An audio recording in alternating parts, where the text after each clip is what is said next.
I'm going to abandon my calm, somnambulant delivery of these commentaries because I'm agitated. I'm agitated on two grounds, one of which deals with Bill Gates. I'll come to that in a minute. But first, I'm agitated because of the crescendo of homophobia which is sweeping the world and compromising the lives of gay and trans men and women everywhere. We all know about the demonic legislation in the wings in Uganda waiting to see if it will get a presidential signature. Frankly, President Museveni is so irrational, you never know from day to day what he's going to do.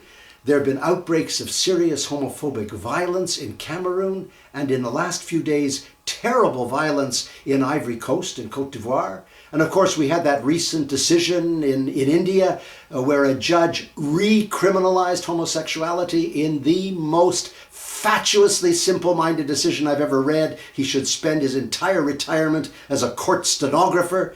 And now you've got Nigeria, where the recent law criminalizing homosexuality yet again has resulted immediately in 40 gay men being arrested in northern Nigeria, one of them subject to 20 lashes under Sharia law. And now the head of NACA, the National Action Committee on AIDS, has issued the preposterous statement that nothing will interfere with their testing and treating of gay men, when in fact merely to visit the clinic could result in 10 years of imprisonment for a gay man. But hear this. The former head of NACA, Nigeria, the former Minister of Health indeed as well, is now the executive director of the United Nations Fund for Population Activities, UNFPA. He is a man from whom you haven't heard a peep.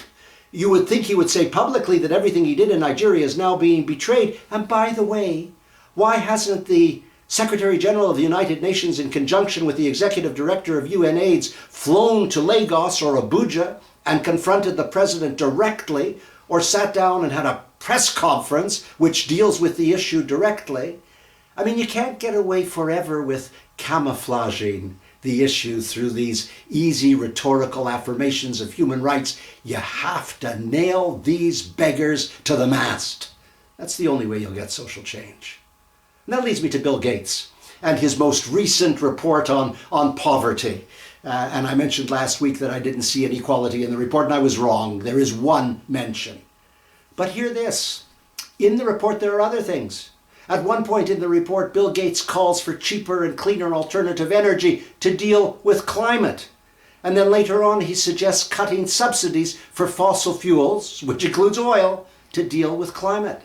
And Melinda Gates, his wife, writes in the newsletter, and she somewhat ambiguously, uncertainly talks about so many people being afraid for the future of humankind because, I'm quoting exactly, in the age of climate change.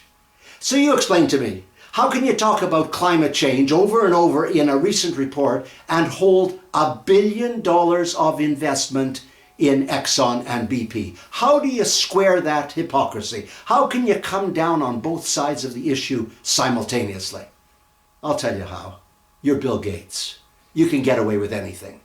By the way, the UNDP, the United Nations Development Programme, in the last 48 hours issued a stunning report on inequality, showing that the growing income inequality in several countries in the world could lead to political and economic instability.